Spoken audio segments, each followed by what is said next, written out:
We also have 3 little turtles upstairs, so we also keep their food down here since this is the commissary specific for the animals. So I'm going to grab that, and then we're going to go upstairs, take some temperatures, and feed them as well.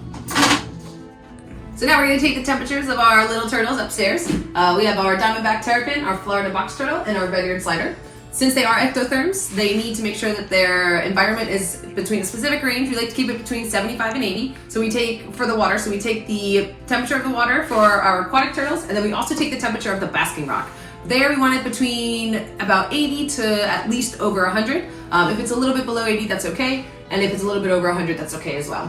For Stella, we just take the soil temperature, and again, we want that between 75 and 80.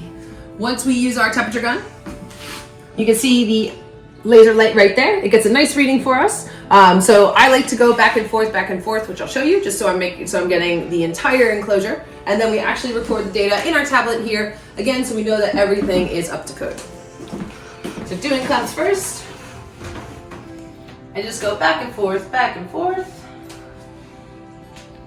So I have a low of 76.9 so far,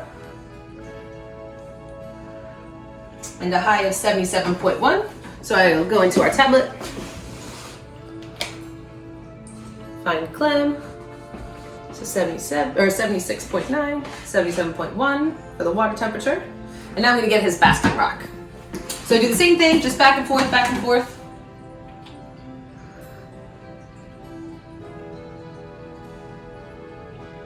So I have a low of 79 and a high of 115. I close this to make sure you can't escape. And then I plug it in. So basking rock minimum, basking rock maximum. And then I submit it. Awesome. And then we're going to go ahead and take Stella's dirt temperature.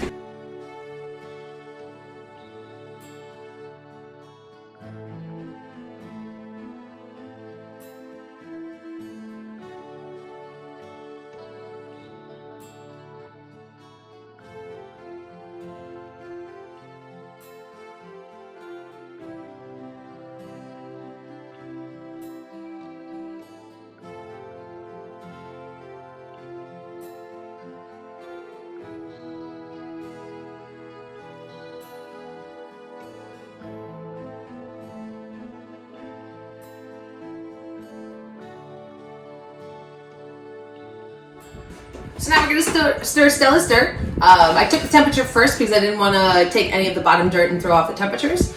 We just do that just to keep it mixed, keep it fresh. Also, it does get a little dry in here sometimes, and that could cause some breathing issues for Stella, so we just mix it just to keep it nice and safe. We also change her water every day. She does like to go in there to soak and to drink. She also brings all the dirt in there as well. So we remove it, we dump it out, and we have a Stella-only cup that we then refill it with. She does have a dish right here that she can soak and she can drink in. We do want to change it every day because she gets a little excited and sometimes it gets messy.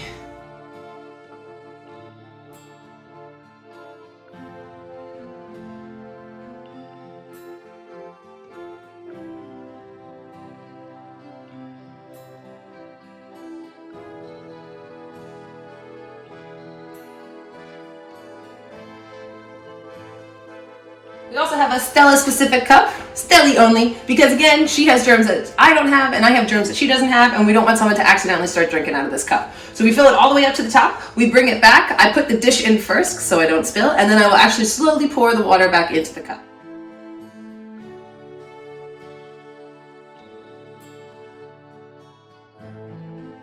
Before I bring the water back in, I want to make sure I stir her dirt first.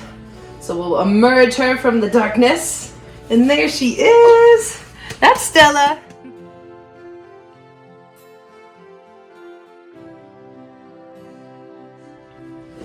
So again, I'm just stirring the dirt, making sure that the bottom soil comes back to the top. It's not too dry for her. I try to stir around her and move her as little as possible because I'm very loud and she doesn't enjoy me. She startles easily. As you can see, Florida box turtles can actually tuck their bodies all the way inside, and she does a great job of exhibiting it when she's scared.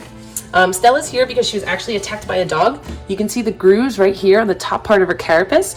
So she actually can't retract all the way in because of those injuries, but she does a pretty good job at it.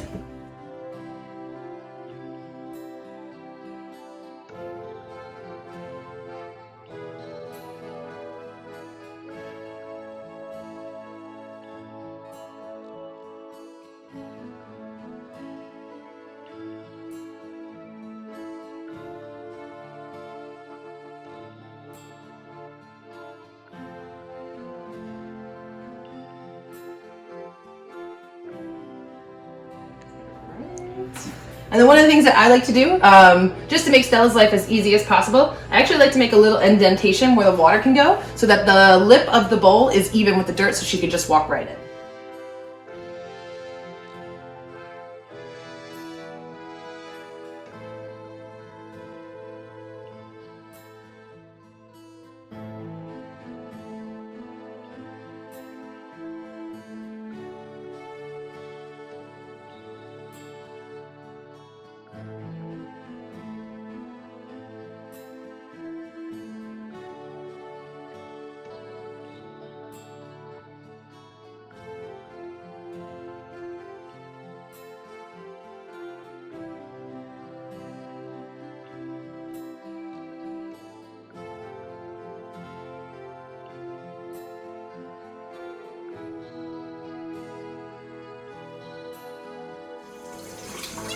And now I'm going to actually go ahead and feed our diamondback terrapin. Because it is a different species of turtle, I am going to change gloves because box turtles don't have the same germs as our diamondback terrapins. I'm also going to wash my hands because I also have germs that they don't have.